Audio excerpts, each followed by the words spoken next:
Alright, howdy bros. So I'm in the middle of making the top 50 greatest hard demons, and I just sifted through the entire catalog of levels, which set me back a week and a half, and since that's only the beginning, I thought it was a good idea to break up my workflow a little bit and do a smaller video in the meantime. Let's talk about jump indicators. A little while ago, Colin posted a tweet with a screenshot showing a bunch of RobTop comments going on a valiant crusade against the scourge that is the jump indicator. I think most people probably understand where this is coming from, because jump indicators can feel pretty tacky, right? They can often feel condescending towards the player. Because as seasoned gamers, we know we're supposed to jump over spikes, right? We don't need to be told about it like, Mega Man, there's these sharp ouching spikes that'll kill you if you don't jump over them. Yeah, I know. Shut up. Especially when they're accompanied by text saying something like, tap, as if that isn't the only thing you can do in this game. It's a little silly, to say the least. This is pretty uncontroversial, I think. I think if you ask GD players about jump indicators, most of them will say something similar to what I just said.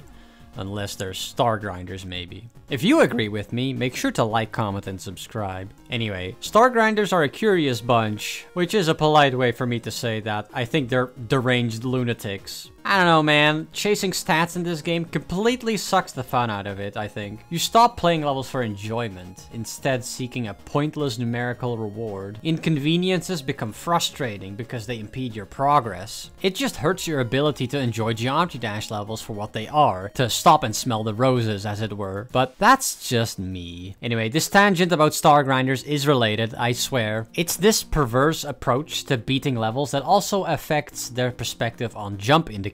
I don't usually do this, but when I was looking for Trust the Arrows by Ilrel, I came across Flub's video about this subject, and I decided to watch it, see what he has to say. And, well, I'll just let him make my point for me. So where do I stand with this controversy? Well, as someone who star grinds for the majority of my in-game time, my goal is really to complete levels as quickly as possible. In general, jump indicators definitely help me out.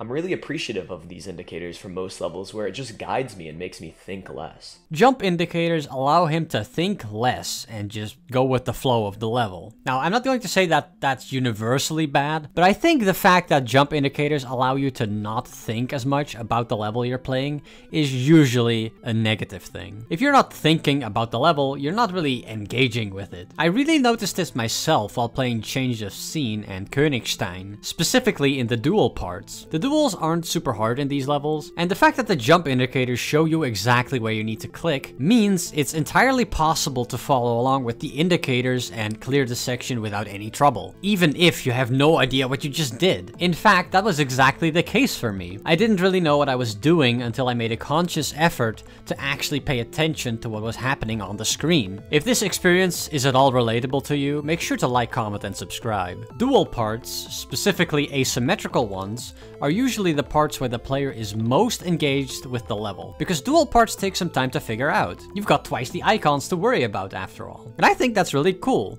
You're thinking about the gameplay in real time and theory crafting solutions on the fly. Non-dual parts can do this too, of course, but duels allow for some wacky and insanely fun gameplay. And I think spelling out exactly what you have to do kind of takes away from that. I don't think Future Funk's duel needs its jump indicators, for example. That duel is already pretty intuitive as far as duel parts go, and playing it is definitely the highlight of the level.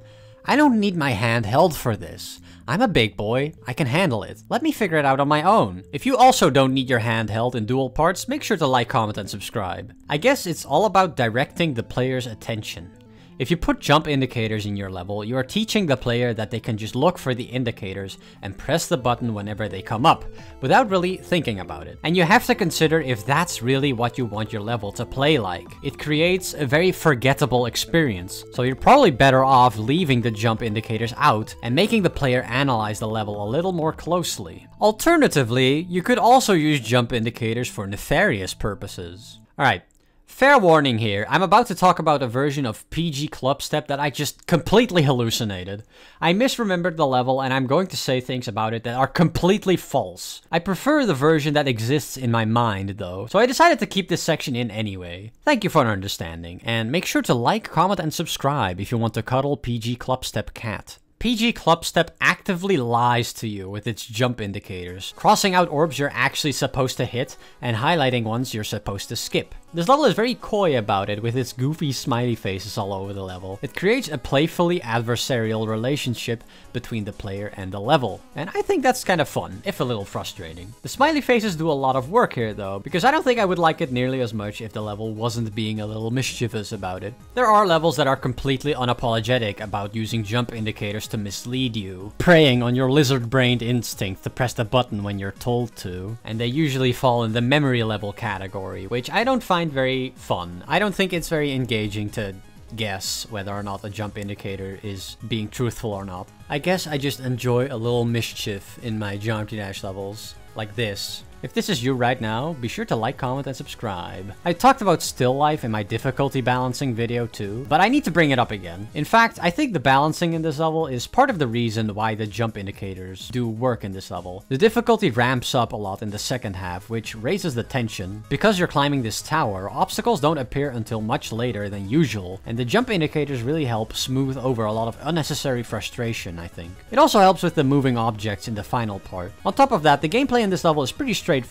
You don't need a degree to figure this out, it's just simple jumps all the way to the end. The emphasis is less on the moment-to-moment gameplay and more on the flow and general atmosphere of the level. All of this is to say that it's not that jump indicators don't have a place in Geometry Dash, or even that people are overusing them. It's that they're often being misused. Like all things in Geometry Dash level design, jump indicators are yet another tool that can be used to good effect. But you need to actually take some time to think about what they actually achieve in your level, and if that's desirable. Most of the time, jump indicators will hurt a player's engagement with your level. They'll stop thinking about the gameplay and the level will become a forgettable blur. Still, there will be times when a sense of flow takes precedence over actively engaging the player with the moment-to-moment gameplay. And in such a case, jump indicators can be a good way to facilitate that. Anyway, that's my take on jump indicators. If this video made you think about jump indicators in a new way, make sure to like, comment, and subscribe. If you're curious, my top 50 video is still a ways away.